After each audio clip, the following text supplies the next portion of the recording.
concise on the introduction. Okay. Okay. Really concise. Good afternoon, everybody, and welcome to class number 10 of EE 380. This is the last class of the quarter, last class of the year, and I want to, all of you students and so forth, congratulations on making it through another school year. For those of you that are taking the class for credit, we do need to turn in our grades next week, so the synopsis of the class needs to be filed electronically as quickly as you can handle that. The web page has been saying all quarter that the deadline for grades is Friday, 9 days from now, the end of next week. I've had a couple of people tell me that that's actually wrong, that at least for graduating seniors, the grades need to be turned in within a week of today. So for graduating seniors, we would like you to respond and get the synopses in right away by Monday of next week, for instance. And everybody else, the sooner the better. Hopefully you're up to date, so that shouldn't take you too much time. There are no speakers next week. This is the last class. Today's speaker is Dr. Alan Kay. We've all heard of Alan Kay for many years. He's one of the true pioneers of the personal computer industry due to his work at Xerox PARC, after that at Atari, for many years at Apple. He is now a fellow at Walt Disney Imagineering. He told me to keep his introduction short. Is there anything else I should say before you take over? That's good. He'll be telling us about his views of the computer industry and where it's going. Actually, I gave a bogus title for this, because you know the way these things happen is professors have classes and then they have consulting.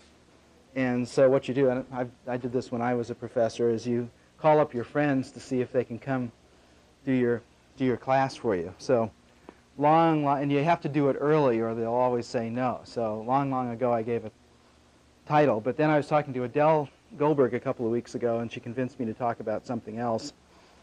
So, but if there's time, I'll actually try and do both. You know, every time I visit Stanford, it makes me think of oxymorons for some reason. You know what oxymorons are, like airlines food, McDonald's hamburgers, C programming. But the one that always strikes me on coming on the campus is Stanford parking. Big contradiction in terms. And then, of course, there's educational television, which is trying to squeeze an idea into 240,000 pixels. And perhaps the best one since I was here last is Gates Computer Science. That shows some universities will do anything for money. What an incredible. 1,000 years from now, people will dig up this building and make the wrong assumption. Then, of course, there's classroom learning, which I've never found actually works that well. I developed a theory when I was in college, particularly in graduate school, that if anything good is going on in a classroom, it's basically an advertisement for the real thing. Because the classroom, Marvin Minsky had this wonderful thing. He used to say, school is the best thing anybody ever invented from keeping you from thinking about something for more than a couple of minutes at a time. Right? So what if I actually gave a good talk? I'm still going to have to stop. Right? So at MIT, they have a different theory. They get Marvin about 8 o'clock in the evening, and they just start him. And people can stay as long as they want. And around 2 o'clock in the morning, he runs out of gas, and that was it. And because Marvin always says the same things like me, you can pretty much go anytime you want. Because Marvin once added some new things to his repertoire, and we all of us old-timers protested because it's like, Daddy, tell me the story of the 3 bears. I already told you that. I know, I want to hear it again. I saw Terry. Here's Terry. Isn't that right? Basically, and why is that? Because people like Marvin Minsky, and I'll show you a little bit of Ivan Sutherland in this talk, they are just so doggone profound. In fact, I spent the last couple of days with Peter Drucker, who's now 88, and absolutely as sharp as he ever was. He's like a supercomputer running at half speed because you have to wait twice as long to get these incredible the insights are still as good. It just takes them longer to get them out. So the other thing about the classroom that is kind of wrong is it actually puts us all into the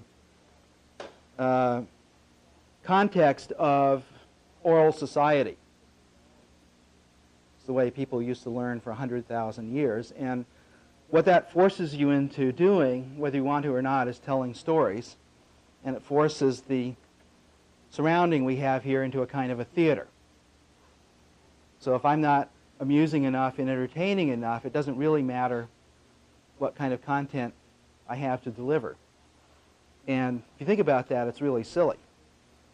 So the reason the writing was invented, and especially the printing press, was so you could write these long things that are longer and more intricate than anybody could say and you could ever sit through, because in a book is self-paced. You can sit down and ponder it.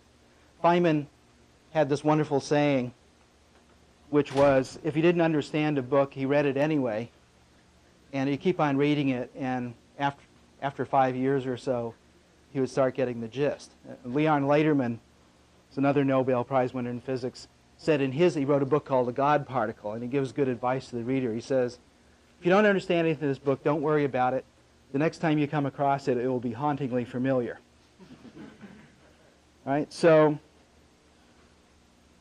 what I'm going to try and do here, I usually take a historical perspective. I always give something like the same talk, and I probably will keep on giving it until things get better.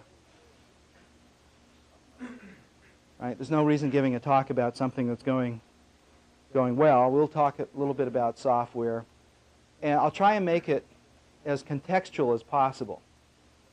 Most people think they need information, but in fact it's perspective and context that's important. And also try and say a few words about having ideas. This is more difficult.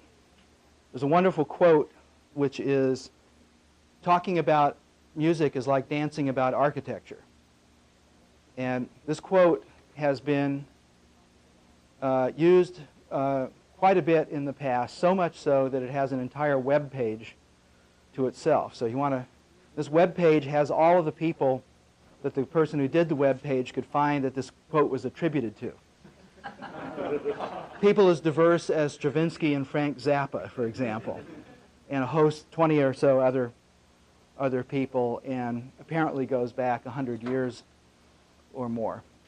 And of course, you get the gist of it's like music appreciation, which is kind of another oxymoron, because it's actually an art that you actually do. So appreciating it is kind of music appreciation class is really a tough concept.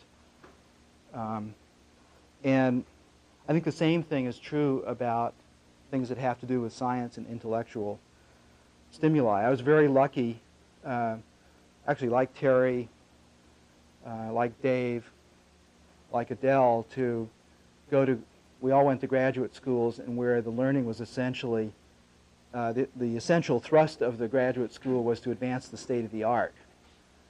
And so the faculty I had at Utah were not particularly interested in classes.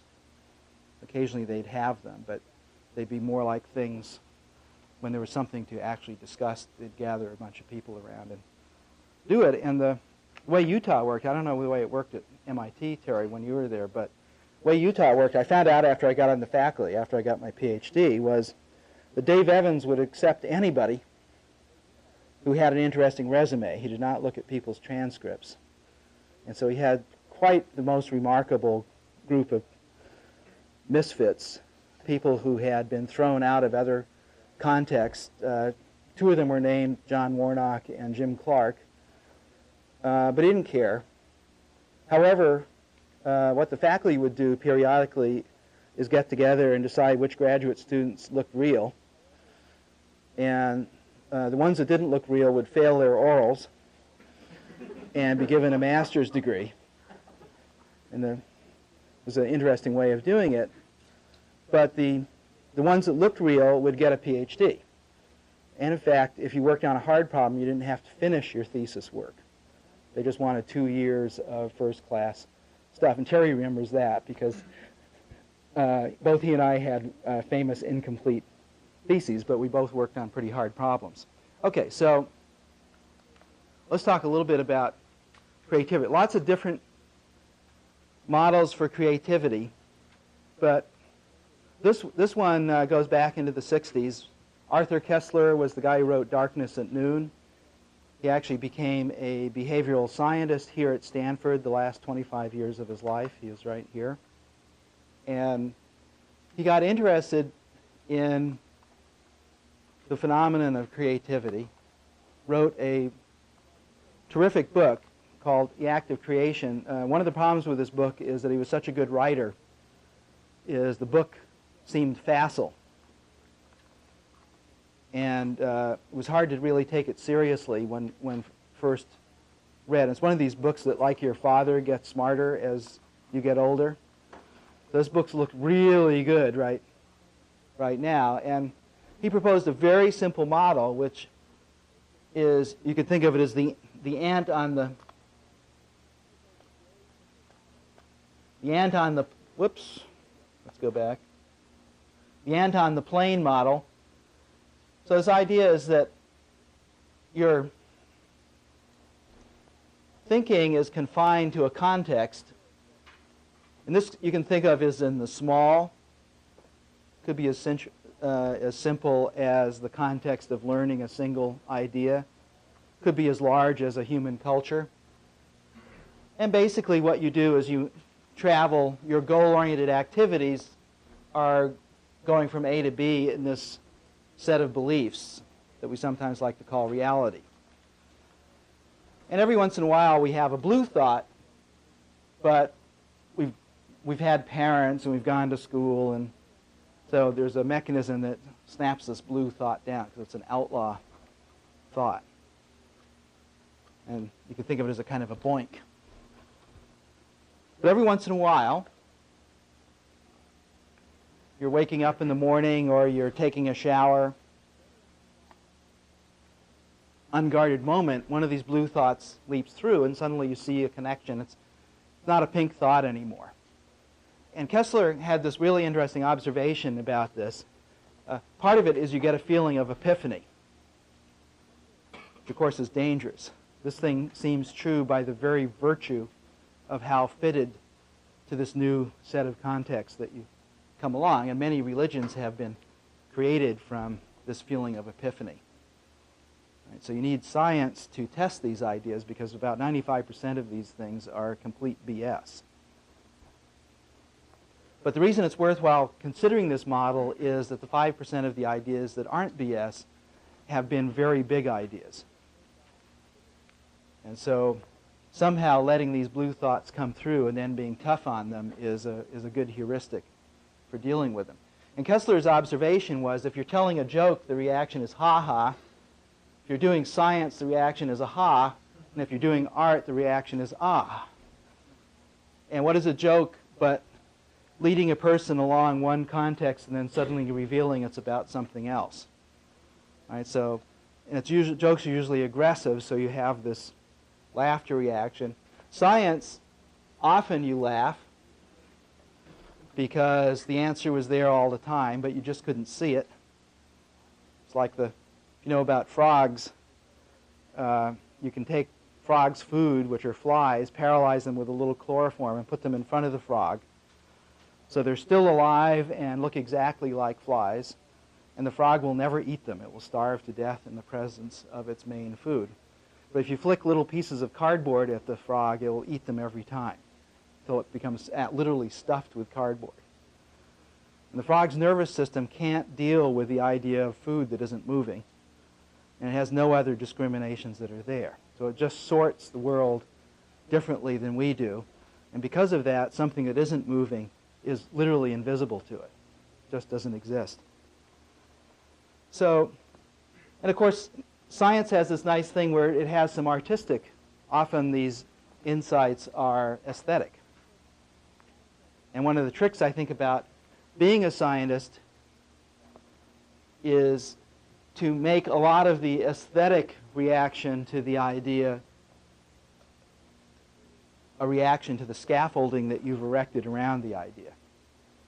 Right? Because you can have a really beautiful idea and it can be completely untrue. So what a scientist has to do is take some of their satisfaction out of how beautifully the idea can be supported in all the ways we think are important. And then there's this really horrible fact that he points out, which is you're not going to have too many blue ideas if you only know pink things. This is in the age of vocational. I mean, we were in a building devoted to vocational education.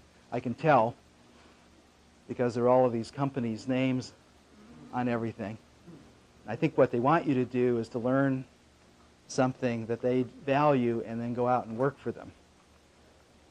But in fact, most of the good ideas come from all this valueless stuff that has nothing to do with what your main stuff is, but you draw on it for different points of view in different contexts. Now, one thing is really important to realize is that there's nothing wrong with engineering. Engineering is, of course, pink. In fact, you want never to ride in a plane that was designed by a scientist or a mathematician. And the reason is they're just as happy if it crashes. Maybe happier, because you find out more when things go wrong. Right? So for certain things like plane riding, you want the guys with the pens in their pockets who only think pink thoughts, optimizing the shit out of everything. But then that leaves an opening for some other people to try and have these weird outlaw thoughts. Oh, yes? Application software. Would you rather use a word processor by an artist or by an engineer? It depends. Can the artist program? The artist can program. The answer is simple. And the reason is that if the artist actually has enough aesthetic sense, he might even be smart enough to use the right system to program in which case it might actually work better than the ones that the engineers use. I mean, here's an interesting analogy, which is one way of building a big structure is similar to building a garbage dump. You just bring in material and pile it up, and at some point you plaster it over with limestone and call it a pyramid, right? Because that's what pyramids were, and it takes about 100,000 people 20 years to do, which is kind of like NT or something.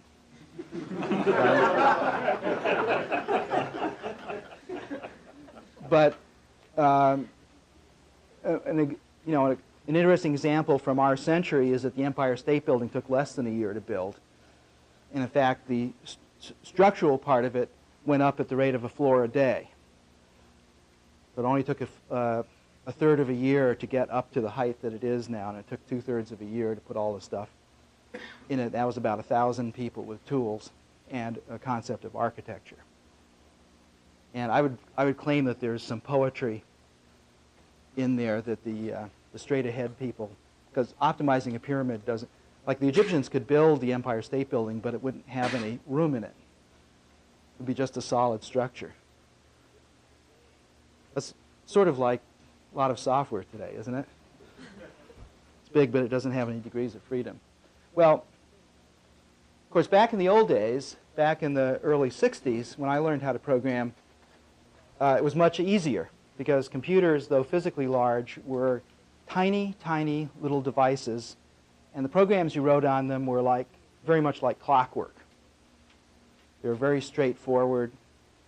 When something went wrong, you could usually find out what it was, and even in those days when they didn't let you touch the machine, even from core dumps, you could make pretty good progress. And there's a wonderful true story about Don Knuth, and I can verify it because I was there at the time, that in the late 60s, McCarthy used to put up a Thanksgiving turkey, actually 2 of them, and have a programming problem. Because what do hackers do over Thanksgiving vacation? So he would put up a problem every year, and there would be a turkey for the person who solved the problem the fastest, and another one for the person whose solution ran the fastest.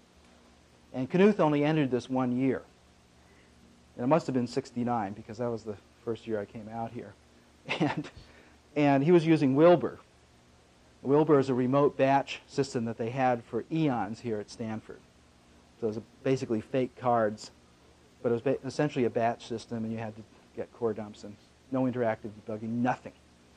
And Knuth beat the heck out of everybody else in the Bay Area, all of whom had time-sharing systems and interactive debuggers. And so he got both turkeys. And so he was asked, how could you possibly beat out all of this new programming paraphernalia? He said, well, when I learned how to program, you didn't even get to touch the machine. Your debugging was limited to about 5 minutes a day with some operator throwing switches, and of course you have to get it right the first time. Right? So his idea, he just looked at it for a while, and when he submitted it, it ran the time. Think about that. It's an interesting idea. Because and of course, for problems such as we did it back in those days, that actually worked better than for some of the ones that we have today. And my analogy to this is like the tiny version of the pyramid is the doghouse. Why? Because a doghouse you can make out of almost any material except for matchsticks, and it will stay up. It is just such a simple structure compared to the strength of wood or other materials. So it really didn't matter. You don't need architecture for doing a doghouse. The problem is, as my old mentor Bob Barton used to say, good ideas don't often scale. And so if you try and build a suspension bridge the way you build a doghouse, you're not going to get even close to it. So something has to happen in between. And I thought I'd take you on now historical visits. I think it's not very interesting to know which general won which war. And in this case, I'm really saved because nobody knows who came up with the scheme I'm going to explain to you now. But it was the first time I ever saw this idea.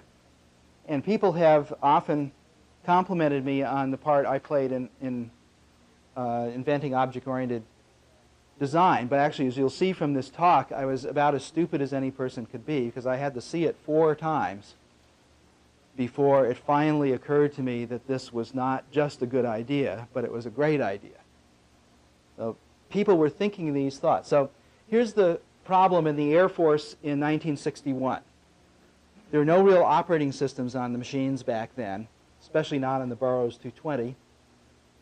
And Air Training Command had many bases, and they needed to exchange files. Now, of course, there are lots of ways of doing that, including ways that are similar to what we use today. Like you can write things like the EDI specs for what the formats are. And, of course, most of the Air Force did that. Some staff sergeant, because nobody who was an officer back then, that was thought to, because you have to realize that many programmers up until computing got so you could earn money were actually women and enlisted men. So the programmers that I worked with, I was an enlisted man in the Air Force, and my boss was a woman. You wouldn't find that today, but that's the way it was back then. And this staff sergeant had the following wonderful idea. He said, well, we're always changing the format of our records, and that's bad. And it's hard to really trust specs. They're hard to write and really a pain. So instead of doing that, here's what I'll do. In front of all of the data records in the file, I'll put all of the procedures that know how to read them and write them. And in front of that, I'll put a bunch of relative pointers into the procedures. And I'll make the first bunch of these have generic names like print or fetch from field n. Right? And so what you would do is simply read in this entire long record. This would be thousands and thousands and thousands of bytes long. And all you were concerned with as an application programmer was this little vector of relative pointers. You didn't care about anything else. Right? this thing was practically an operating system itself, because you just read them in, and the only code you had to write was the code that actually made use of this stuff. And this persisted, actually was kicked out of the Air Force by COBOL, when COBOL became a standard around 1963 or so. Interesting, isn't it? COBOL was so modern that it didn't even understand this idea. So that was the first time I saw this idea. And now this slide, we've never, this is actually not a slide of Bob Barton. And the reason is we don't think that he would register on a camera. So I found a picture of a guy who looked like him, and then I fuzzed it up in Photoshop because I wanted to show some representation of this guy. He was called the ghost who walks at Utah because he was never seen entering Merrill Engineering Building, and he was never seen leaving it. But suddenly he would be there, and then he would not be there. This guy is probably the smartest and most creative person, certainly that nobody has ever heard of. And if you were to work it out on an absolute scale, I put him in the top 3 people who have ever lived. You have to give these early guys like Newton some credit. If you've ever looked at Principia Mathematica, even by today's standards, it would be an amazing thing. And when you realize the gap from where Newton started from where he ended in that book, it is astounding. And the next couple of people I'm going to talk about are in that class. So Barton was the principal designer of a wonderful machine called the B5000.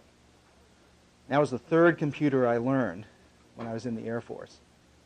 And it had a structure very, very similar to what I showed you. It basically had vectors, and instead of having untagged numbers like most computers had today, it actually... Will I do something? No. Instead of having untagged numbers, it had a way of protecting storage called a descriptor. Today we call it a capability. And this machine was essentially uncrashable because there was no possible way for code that was running in this machine to see its own memory. Right? You could only get at structures that were given to this code through registers. And the thing it called a program reference table was, again, a structure like what you'd find in C++ today. That was a mixture of numeric things, arrays, and procedures, and the machine could tell which. So, for instance, you could take an array pointer out of there and stick a procedure pointer in there and write a virtual array, right? Because the machine itself didn't care. Whatever it found there, if it found an array, it did the right thing. If it found a procedure, it did the right thing. And the system was set up so that all the addressing and stuff was handled correctly. And so I've always said this machine had 7 of the 10 best software ideas in the hardware. They had one here at Stanford for a while. And one of these 7 great ideas was what we today call byte encoding. Okay, so the code had no addresses on it. The codes were essentially indexes into these tables, right? And that is where this technique of byte encoding, you may be familiar with in Java and Smalltalk and so forth, came from. It was in the hardware machine. It also had multiple processors. First machine had 2 processors. And it had a complete set of multitasking. Because you couldn't generate addresses in the code, it was not possible to crash the machine. 1961. And of course, having only been programming for about a year or so, I really didn't understand all of the things. I think the thing I understood the most when I first encountered this machine was that it was really easy to compile to, because it had been designed to be the target of a compiler, because its bytecodes were in Polish order. But then I later learned some stronger ideas here. So It goes 2 walks. Dave Evans had a rule when you showed up at Utah, before you could get your desk, he would give you a copy of Ivan Sutherland's thesis. And you had to go off and read it and prove you understood at least some of it before you got your desk. And so the B5000 was the second bonk, and the sketchpad here is the third bonk. And I'm going to show you a little bit of sketchpad, because I think that if we had to pick the greatest single thing done in the last 40 years or so, you'd have to pick it. It's unfortunate that it was done in 1962. So it sort of makes us wonder what the hell we've been doing since then. But the level of conception of this system, because it was not only the first graphics system, it was also one of the very first object-oriented software systems, and it also was a problem solver. So you programmed it by giving the system constraints, and it would actually, nonlinear constraints, not just linear ones. And like a spreadsheet, nonlinear spreadsheet, it would actually find best fit solutions to all of the different problems. And so it had the interesting, what you see here is a bridge. Sketchpad knew nothing about bridges, but Ivan was able to draw in a bridge, give the constraint rules for stress and strain, hang a weight from the bridge, and have the bridge show the stresses and strains on it. Okay? So this thing was a simulator. And part of it came about because the display was so bad on the TX2. Other people had been asked to invent computer graphics, but because the displays were so bad back then, they turned it down. But Ivan asked that question that we should all ask, which is, what else can it do? And the answer is, this thing can simulate your models. Who cares if the display flashes a little bit? This is something nothing else can do. And I once said to Ivan, Ivan, you invented the first real graphics system. This thing had clipping windows, first thing to have icons, had infinite numbers of wonderful things in it. I said, you really invented modern computer graphics. This is one of the first object-oriented software systems, and it was the first real-time problem solver. I said, how did you do it? And he said, well, I didn't know it was hard. If you read his thesis, which has been published as a book, and any computer scientist who doesn't read the I believe with Dave Evans, if you don't understand what was done in this system, you're missing out on one of the, because back then, people worked on romantic ideas, not just ideas companies wanted to sell. Right? So you're really, really missing out on something. It's like refusing to read the Constitution because it was written a few hundred years ago. So this is one of these wonderful things. And I want to play you.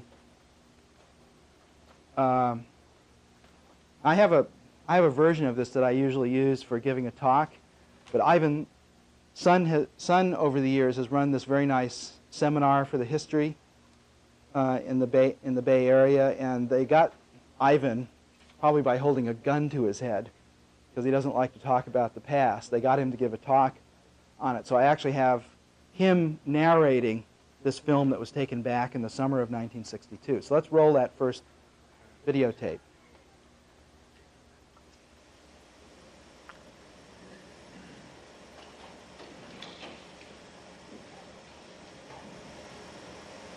Here's a bracket, and the idea, remember, was to draw the thing first and then fix it up. That's vertical, that's supposed to be horizontal, vertical, horizontal, vertical, and horizontal.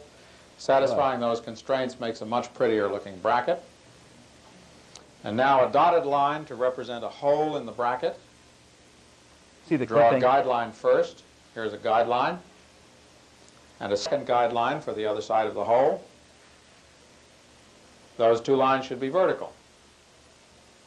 Now let's draw a series of dots, and you'll notice in one of these, as I terminate one of these little dashes, I didn't flick quite hard enough.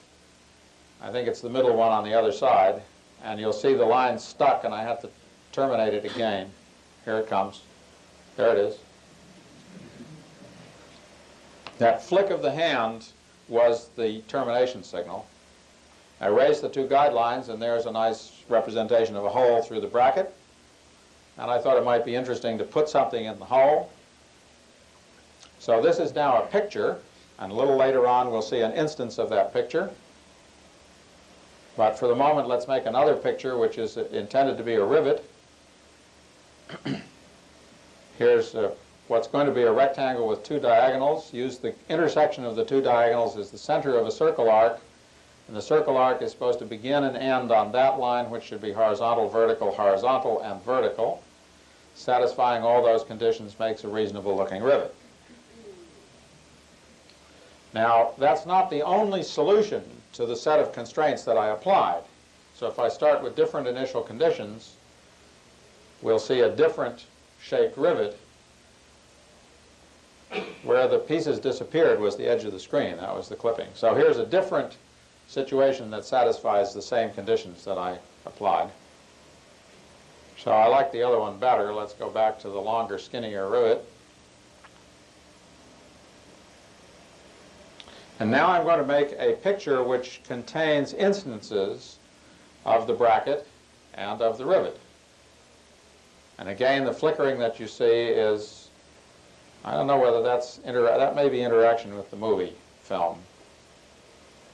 So here we're going to slide we can change the size of instances and their rotation and their position. 4 degrees of freedom for an instance.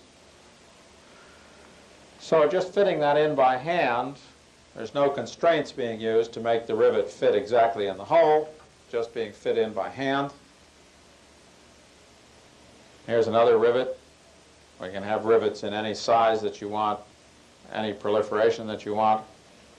Let's go look and see how well the rivet fit in. Oh, if I make a change to the master drawing, you'll notice I erased the two diagonals. That change is reflected throughout. There was late binding here. Whenever an instance was displayed, the current definition was used rather than the definition that was applied at the time that it was called. Let's go examine the fit. Fit was not perfect, but it was, just a demonstration toy anyhow. So now let's call an instance of the picture, which is bracket plus rivet. And we can have as many of those as we want. To within the computing power of a 1/12 MIP machine, and to within the storage capacity of a machine which had only 1/3 of a megabyte, of which half was used simply to run the display. Okay, stop the... Now this is definitely the computing power. So I urge you to get the whole thing, because this is really... Now, when we had to read that at Utah, it was only 3 years after Ivan had done this, and this is in a world populated with mainframes and maybe a couple of teletypes hooked in there. And if you have any romance in your soul, this is it. Because if you think about this isn't just about making drawings and bringing it to life, right? This is simulating your ideas, understanding your ideas better. It has the breadth and depth of the printing press to it. It's a better representation system for certain kinds of things, just like prose is. You can argue in a different way with it. So, now the problem with Sketchpad was nobody knew how to do a constraint solver that was general enough. I mean, the one in here is staggering for what it's able to do. And just understanding how he went after that is quite beautiful. And this is in one case where Ivan, being an engineer, got to a better place than any scientist or mathematician would have. Because he realized that it would be very, very difficult to symbolically solve these nonlinear equations. But he reasoned, the same reasoning that led Dave Evans to think about 3D graphics the way he did. He reasoned that in the real world, if you're within 1/10 of an inch on the screen or 1/20th of an inch on the screen, that's good enough. And so he defined a constraint as a program that could calculate the misfit between the real situation and the situation you're hoping to achieve. And that allowed him to make his problem solvers absolutely parametric and orthogonal. When he ran the constraints, it would simply tell him all over the system what the degree of fitness and misfitness was. And he could use a variety of different heuristic algorithms, including Gaussian elimination and, in the last resort, a relaxate for certain nonlinear constraints. It would be a form of hill climbing. But nonetheless, there were still things that were difficult, and there's a certain amount of yearning for the scope of procedural programming applied to this way of thinking about things. So now the next thing they like to do at Utah, and I don't know whether they did this at MIT or not, but it turned out at Utah, the next graduate student in got the problem nobody there wanted to work on, just to see how good they were. And the one I got was a pile of tapes and listings on my desk with a note that said, this is the algol for the 1108, UNIVAC 1108. It doesn't work, make it work. And in pouring through it, we discovered that it was actually a language called Simula, and for the UNIVAC 1107, which was supposed to be the predecessor of the 1108 and compatible, but of course it wasn't. And now we had an interesting technique that is still very hard to do on CRTs for deciphering this program. So this is a whole big program written in machine code. And the documentation was not readable because it had been actually written in Norwegian and literally transcribed word for word using a dictionary into English. So there's a lot of documentation there, but nobody could understand it. So in those days, there were programs were printed out on these fanfold listings you may have heard about. And engineering buildings typically have at least one place where there's a very long corridor. I don't know whether that's still true today, but it was almost universally true. And so you could take one of these fanfold listings and you could unroll a couple of 100 feet of it down the hall. Then you got a couple of your graduate student friends to help crawl around on it with you. And you'd be looking down here and you'd ask, hey, what does blah, blah, blah do? And they say, oh, yeah, it's, you know. And after a couple of weeks, and think about trying to do that with 3 people on a CRT today. So after a couple of weeks of doing this, we finally realized that this was not an algol at all, but the storage allocator was allocating storage exactly the way Sketchpad was. It was allocating independent blocks and it was garbage collecting them, whereas algol used the stack discipline. We suddenly all of a sudden we realized what Simula people meant when they said simulating a large oil refinery, which is what it was designed for. Of course, you have what they called an activity, which Ivan called a master and we now call a class. You have an activity describing a typical valve. Then you make thousands of the damn things. You have an activity, by the way, their name for instance was process, which it actually isn't in our terms. So what we realized is, oh wow, Simula is a grafting of procedural techniques onto this master instance scheme that works so well in Ivan's computer graphics. And like Sketchpad, it was set up to do simulation. So that was the 4th bonk. And one of my undergraduate degrees was in molecular biology. And I still had some thoughts about if computer science proved to be too boring of going back to molecular biology. So I kept on reading books. And this book came out in 1965 and had lots of interesting things in it. The most interesting was it was the first time anybody had actually assayed a living organism. Like what is really inside of a bacterium. So this is E. coli. We have lots of these in our gut. And of course, it's easy to figure out. They knew long before molecular biology came along that about 70% of a bacterium is water, basically, and some charged molecules. But 30% of it, which they now realize was about 120 million organic components, dealt with each other in an informational way, doing pattern matching of various kinds. So 120 million parallel pattern matchers. It's about 100 gigabytes if you actually work out the scheme, because the patterns are big. And so you can multiply that out however you want. But maybe the most interesting thing about it is how fast the pattern matching was being done.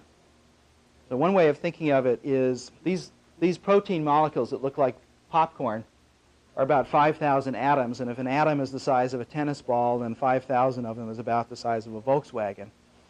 So if we were on this scale, looking in there, we would see these things moving their own length in just 2 nanoseconds. Now, why are they moving that fast? First, how fast is that? Scale speed. How fast? If it's more than did you say nano? 2 nanoseconds, about 8 feet. 8 feet, so that's way faster. That's 4 times the speed of light. Scale.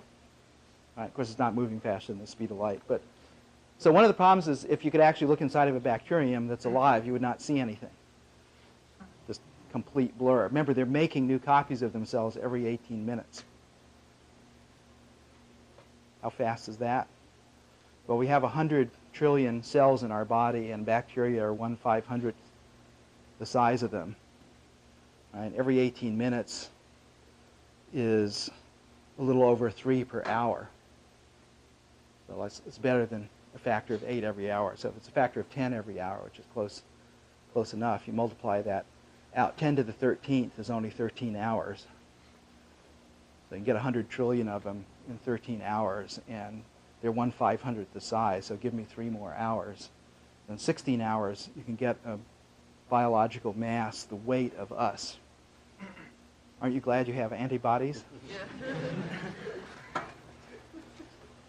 So, although this has nothing to do with this lecture, why is the activity so intense in there? What's going on? No, not evolution. This is Ivan Sutherland. Actually, Ivan never asked this one, but I have a couple of times on orals. He used to ask, why can a grasshopper jump 100 times its own length? But I'm not going to ask that one. I'm just asking, why is this activity, why are these things moving 4 times the scale speed of light?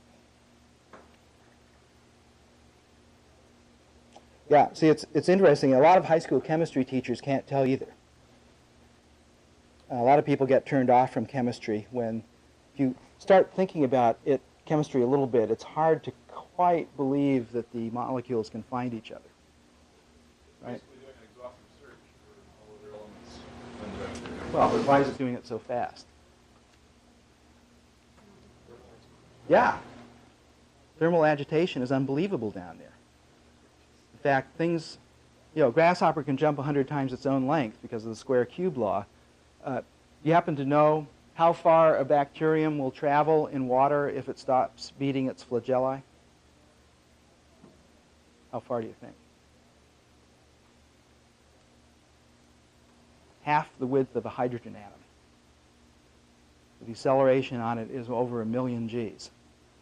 Because water down there is as viscous as asphalt is. So these bacteria are incredibly strong, like nothing we've ever seen. This is why it's hard for people to believe that these things could be machines. Wait, I'm confused. The bacterium is moving its length in 2 nanoseconds, or the proteins? No, proteins are. The protein molecules inside. Yeah. But what I'm saying is that the same phenomenon, actually the van der Waals forces in water and the heat agitation and Brownian motion and everything else that's going on, basically there is no inertia for protozoans. No inertia for microbes. So I'm just showing you this stuff because this was sort of going through my mind during this epiphany. And I knew that 50 cell divisions will grow a whole baby, even though there's 100 trillion cells. And I knew it's really hard to make a 747 6 inches longer, but babies do it 10 times in their life, and you never have to take them down for maintenance. Right? So what we've got here is something that whatever it is not a clock. Here's another one. What is the oldest atom in your body? Who's got a guess? Usually somebody knows this and spoils the whole thing, but it's more fun if nobody. The oldest atom in your body, how old do you think it is? I mean, how long do you think it's been in your body? Remember, you got bones. Okay, so the answer is 7 years. 7 years. You have no blood cells in your body that are more than 100 days old. You ever wondered where the color of your feces come from? That is scavenged blood cells. Your liver does it for you. Right? And about 90% of your biomass is replaced every couple of weeks, which is almost a shocker. It's more than the 7 years thing. So think about what we are, some sort of pattern going through time and space, sucking up energy and materials, reformulating it into us, and leaving energy and materials behind us. And every 7 years, we have not a single atom in us that we had before. Isn't that incredible? Now, that's a machine. Think of how many things are going wrong in your body every day. But think of how many things are going right. So it's a loose coupling system that has lots of redundancy and is actually a system rather than a clock that is what lasts for a long time. And of course, there are ecologies. So the epiphany I had was computing is not about clocks, it's about biology. Forget it. Because what is a whole computer like? Boy, it's a lot like a cell. Why should we carve up something that powerful into dumb things like data structures and procedures? The data structures can't do anything, and the procedures can't remember anything. But the whole computer can do both of those things. So Barton used to say, the power of recursive design is to make the parts have the same power as the whole. Right? So if you've got a whole computer, why not divide it up into computers? Well, people are already starting to do that in time sharing. That's what virtual machines were called back in those days, the user machine. And the thing that they hadn't started thinking about is you wanted not a few hundred of them, you wanted thousands and thousands and thousands of them, because you get these incredible benefits. Like anything messy can be put inside a cell membrane. If you know anything about biochem, nothing could be more messy. So if there is a God, he was not a chemist. Might have been a systems designer. And this is recursively possible in the computer, much more difficult to be done biological. And the object gives you the power of abstraction to simulate just anything. Right? Because whatever a computer can do, it can do. You can have as many of them as you want communicating. So you can do Simula's problem, you can do servers on a network, you can simulate old stupid things like data structures if you have to. You can even simulate the structures in the programming language. That's really important to do. In fact, these days you shouldn't use a language that doesn't do that. And you can simulate biological cells, which people are starting to do now. And another thing that came out of these 4 bonks is, yeah, you can pull the DNA out of the cells too. Anybody here know how you get cured from cystic fibrosis these days? You know, cystic fibrosis is mostly a genetic problem. So how do they fix your DNA? They give you a viral? Yeah, they give you a virus. Give you a respiratory virus, and the virus, the theory of the virus is it's supposed to not kill you for other reasons. And it's supposed to infect all of the cells, and it has a piece of human DNA in it, which it puts in there. That is tough. That's tough. And the nice thing about the computer is it has pointers, so we don't have to worry about that. We can just pull that DNA right out of there and have an even cleaner way of keeping the system going. Like a biological system, you don't want it to go down. And again, there's this notion of objects are kind of like servers, which is an interesting idea because it leads to a notion of services. And Butler-Lamson did this really interesting time-sharing design called Cal TSS at Berkeley in the late 60s, which is a capability-based operating system, and it has a lot of parallels with this, and it's very, very helpful to see that, because there you have this notion of providing services and, of course, not wanting to provide the same service to just anybody. A bunch of us were working on the ARPANET back then. It's mostly people like Larry Roberts and Bob Kahn, and then there are about 30 or 40 graduate students from the different ARPA projects who would sit in meetings trying to figure out how the protocols would go. And one of the things that was unfortunately too early to get in there was this realization of, wow, objects really work well when you're in a heterogeneous system, because they basically are kind of floating above whatever the operating system is. They're already self-contained. It's very, very easy to make them run from one place to another. Then there's this idea that was in Sketchpad. Simula didn't exploit it too much back in those days, but it was also in a language called Algol 68, and sometimes called polymorphism today. And that's the idea that you should design around concepts and then spread these concepts over all of the different object types that you have. If you do that, you reduce the concept space that you have to contend with, and you get much better benefits than going the other way. Then finally, this idea of at some point we'll be no longer able to construct software systems ourselves. People were starting to realize that on a time-sharing system, it would be really dumb to take the time-sharing system down to make a change in it, because all the great tools are on the time-sharing system. So how can you change the time-sharing operating system? The answer is late binding. So late binding is really, in some senses, what this talk is about. To try and impress on you the idea of how important it is that beyond a certain point, you just never want to stop a system. And that systems can't be fixed like clocks. They're negotiated with. Right? You want the integrity of the system. Of course, the Internet has provided an interesting example of a system that from just a few separate principles has not a single atom, as far as we just did a survey a couple of weeks ago amongst people who had worked on it. As far as anybody can tell, there's not a single atom of physical equipment that existed in the ARPANET that is now in the Internet, even in the phone system. And yet it's never stopped running since the late 60s. It's continuously replaced itself and grown, and new things are done on it. And why not recapitulate what the Internet is in your software system? If you just think about what it is. If the Internet can do it, for God's sakes, surely you can do it on a single machine.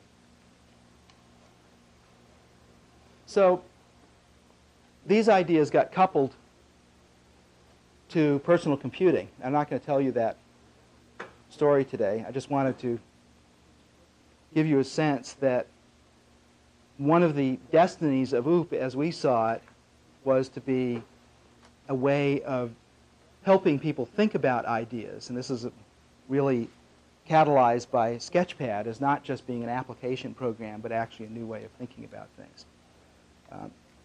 And I guess I would ask you, if this is an advertisement, to ponder these ideas.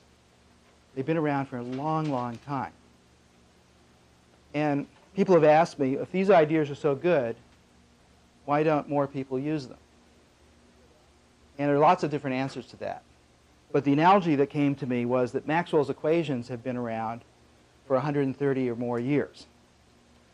Maxwell's equations were so powerful that radio was invented simply by looking at them. The identification of light with electromagnetic radiation was identified by looking, because Maxwell's equations can actually compute the speed of the propagating wave. When they used it to compute the speed of the propagating wave, they found it was the same as the speed of light that they were starting to measure. And Hertz, when he reformulated them into the form we know of today, the four little haiku was able to understand that he should be able to generate these waves, and about less than 6 months after he had said, I can generate these waves, he had. So these are an incredible source of power. And of course, like F equals ma. Now, most people don't understand F equals ma in an operational way. How do I know?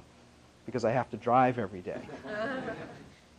And most people who drive don't drive as though F equals ma actually exists. They can't imagine that their car has inertia.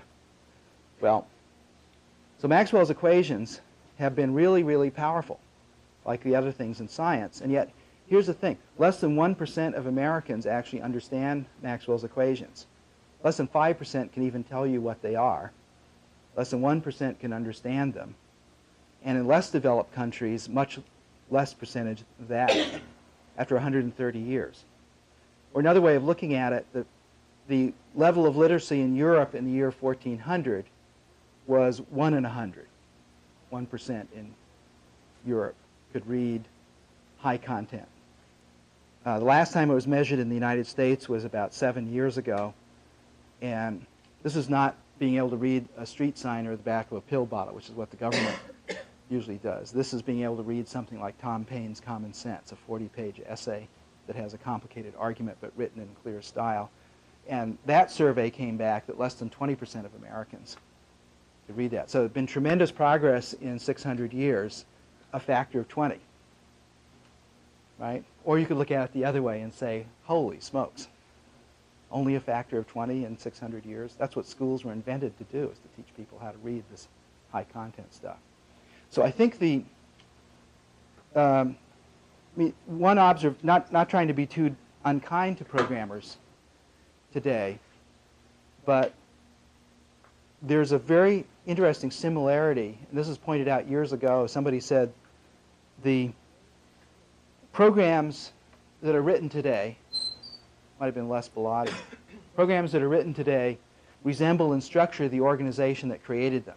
This is a remark about IBM, because somebody had noticed that System 360 looked a lot like IBM if you did an organization chart on it. But you could actually go further. You could say the programs created in America resemble the structure of America. And you can drive for days and days and months without having any sense that an architect named Frank Lloyd Wright ever lived, or in fact that any architects ever lived. Because America is essentially constructed by carpenters. And most of the design, which is why our cities look so ugly, it was designed by carpenters. And I believe this is the case with programming.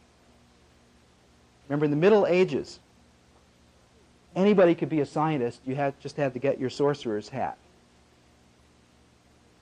Because anybody could do it. There wasn't any sense of what it was. There wasn't any sense of what it meant to be above threshold. Yeah. Yeah, like that. Right. So I think the important thing here is to realize that when complexity starts becoming the issue, that architecture dominates material. And on the computer, it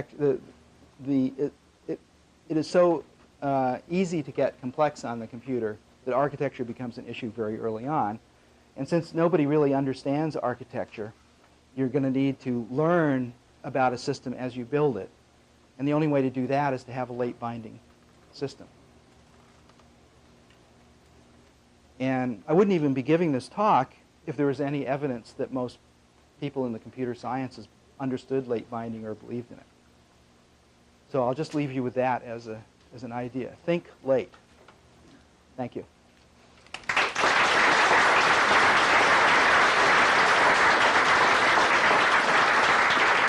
Thank you, Alan. We have about 10 minutes for further questions. Was there anything critical? I think there were a couple of videotapes we didn't get to. Or those? Oh, there's all kinds of stuff. But yeah, questions is good. Okay. Yes. I would like to know your thoughts on Java and how that compares and contrasts to Smalltalk and... Wow, I got through a whole hour without even mentioning Java, I think. Couldn't let you off the hook, Daddy. Well, it's like the 20% literacy figure, right? The good news is it's better than the Middle Ages, and the bad news it's not good enough, right? Or another way of looking at it is that Java, I think Java is basically a mediocre design, and I think people could be found to admit that because it had very humble origins and didn't really, basically they didn't think that the full paraphernalia of objects would be necessary in a toaster. You could argue, I would argue with that, but the good news on it, it legitimizes an approach. Now, in the usual way things get legitimized in the large world, which is not in a lasting form. And so there are much better personal computers at Park than the IBM PC, which showed up 8 or 9 years later. But the legitimization in the minds of people who are willing to buy the things required something like IBM on it. MS-DOS would have been turned down in 1965 because it was a terrible design, just forever. But in fact, it was kind of like the teenage exploitation market of if you have unsophisticated people with disposable income, then slightly more sophisticated people can make things to sell to them.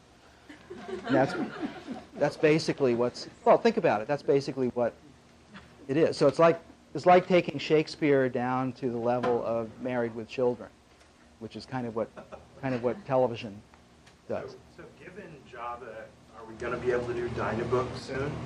No, I don't think so. But I think that the important thing about Smalltalk, the unfortunate thing about Smalltalk was that it was accepted as a given from the gods at Xerox PARC.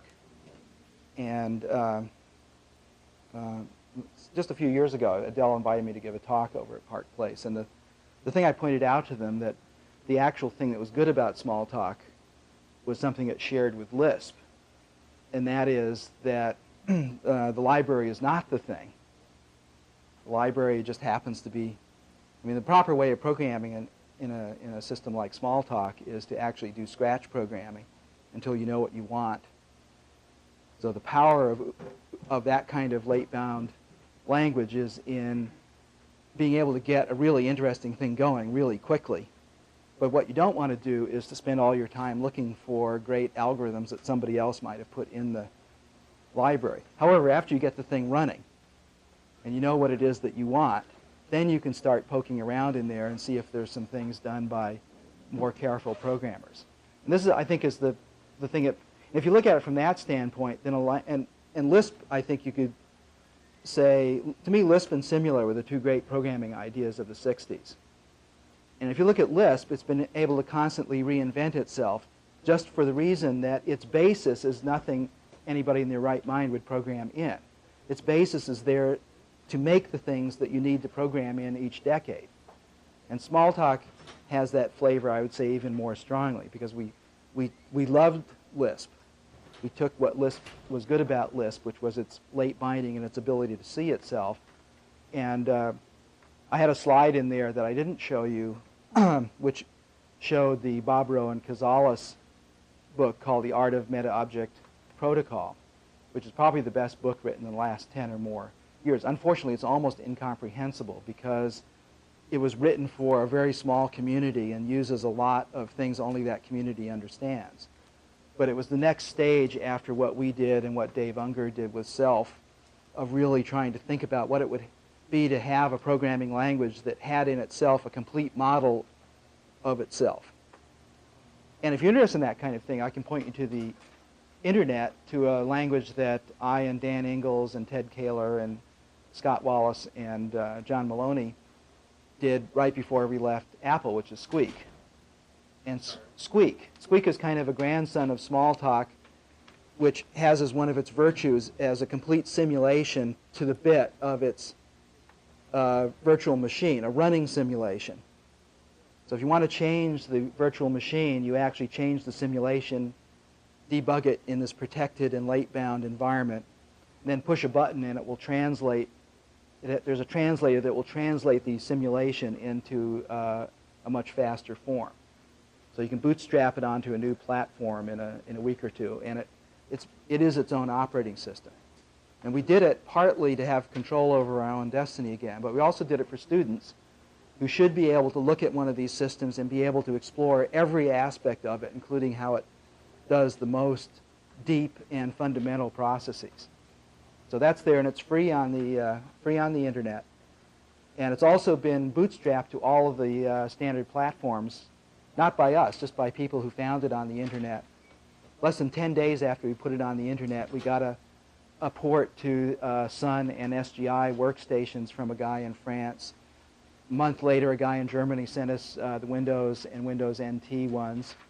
A guy in Scotland has put it on the Cassiopeia, and I forget what, some guy in Russia has just put it on something. But basically, it's a very easy system to bootstrap. But its main virtue is that it allows you as a designer to decide exactly, of course, you want to program up here, and then at some point you realize that your set of support is not the strongest set of support you could be, because that's the way it goes. And then you should be able to go down to the next level and fix that, and you might have to go all the way down to the lowest inner loops. You might have to fix the garbage collector or something, but why not? Why not do it? So that's an interesting example of a system where a student could learn a lot. Yes? Oh, Dave, go ahead. Oh, okay, thanks. So you use a lot of physics metaphors for programming language design, but these days I wonder if you also have to think of teenage slang when you think of what programming languages are like, and things get current just because for strange reasons, or Sure. cute movie stars say them, so people programming. And the real question is, when I look at the field sort of measured by OOPSLA, the Object-Oriented Conference, it's really boring lately and depressing. So, what should we do about it? What should new people entering, should we just stay out of this field and go into something else? Or I haven't been to revitalize OOPSLA since it, the first one. I gave the keynote at the first one, but for the banquet talk or something. Ones, but lately, Yeah. It's Well, it's interesting because we wrote a paper on Squeak, and the comments we got was that there was nothing new here, which was the point, actually. What we're trying to do is take something that's been perfectly well known for 25 years and just make it available.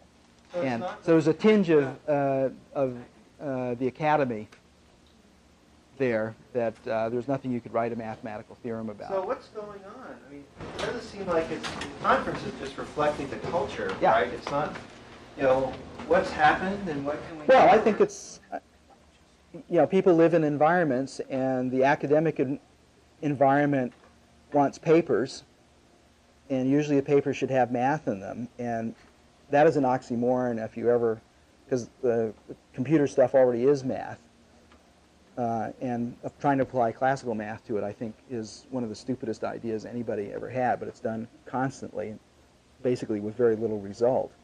And I think another whole group are simply trying to get jobs or be au courant, as you pointed out. And my feeling is, I'm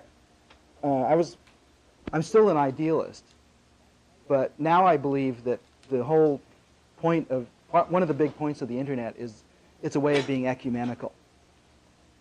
And when we sat down and thought about, what is it going to be like to spend the next 9 months of our life doing something we did a long time ago?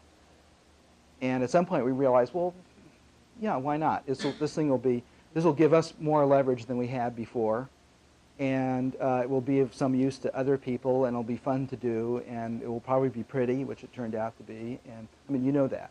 So the impulse behind it was to just have an alternative that was completely free, and that if people were attracted to it, they might see. I think the more trouble you get into as a programmer, the more you start appreciating late binding. The more you start appreciating getting a thing running, regardless of how fast it runs. And a couple more questions. yeah, okay. Yeah, I'm trying to connect some of the programming language talk with the biology talk, and none of the quote-unquote popular languages today really support a self-modifying system that would best simulate a biological environment. I'm kind of curious if you have any. Well, small talk is pretty close. Good enough? And you think? no, that's why I haven't been See, the point about Smalltalk is that it's good enough to make its successor.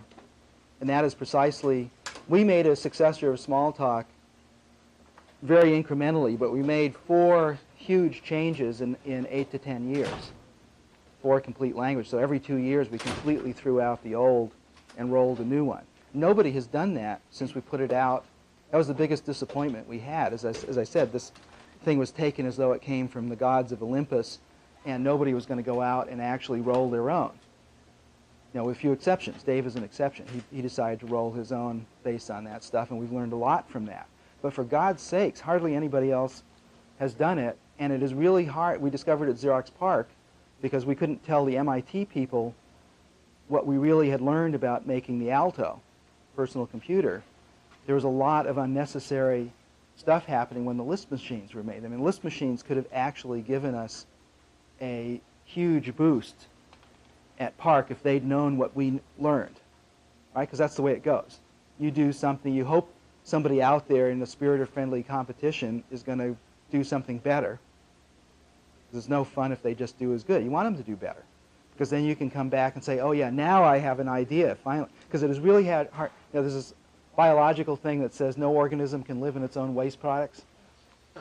So if you're just wallowing around in your own ideas and you don't have any new ones, it is really hard to, you know, it starts becoming a sort of a self-fulfilling process. But somebody new out there with a blue idea can make you say, hey, wait a minute. I never thought of that before, and here's something better. This is going to solve this problem better. And that's the way it should be going. That's what the whole ball game was. And you know, having companies that are trying to make money out of this stuff has complicated things tremendously.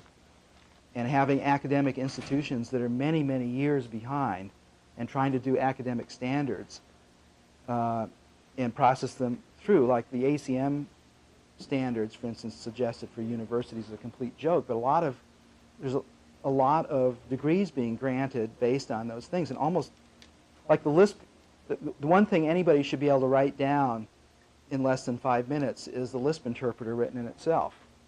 That's the Maxwell's equations for this stuff. It's the first great source of power in doing programming languages. You know, and people have done further things that are better than that. But by God, if you can't just write down that half page of code that McCarthy laid out a long time ago, where are you? I mean, you're nowhere. You're just, you know, just a C programmer. Yeah. What about the difference between computer scientists and engineers? What does an Imagineer do? Well, Imagineering was set up to do the theme parks in the 50s by Disney. And when Disney decided to make a corporate research organization, they thought that would be a good place to put it, because it's full. Imagineers are part engineer and part artist. So, and there's quite an admixture. There's about 2,500 of them at Disney, and a typical thing they design is costs about $1 billion. So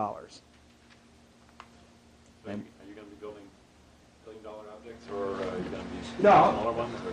Well, there's a lot of possibilities at Disney, but I think the most important thing that I saw when I was thinking about going there was that it is an entertainment company, but it's trying to become a media company. And media is the thing that computer companies have never understood about the computer.